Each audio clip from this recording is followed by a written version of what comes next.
আসসালামু আলাইকুম ওয়া রাহমাতুল্লাহি ওয়া বারাকাতুহু।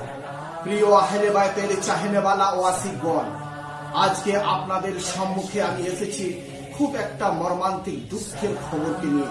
আমাদের চারিদিকে এই মজলিস চলছে, এই মজলিসের দুঃখের উপরে আমার এক দুঃখ।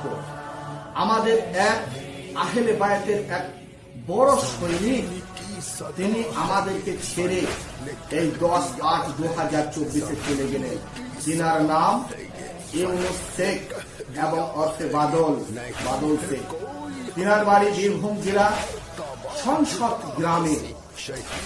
কিন্তু দুঃখের বিষয়, শুধুমাত্র আল্লাহর কি করিশ্মা, 2-4 বার তার পায়খানা বাথরুম হওয়ার জন্য দুর্বল হয়ে পড়ে, ক্লান্ত হয়ে পড়ে।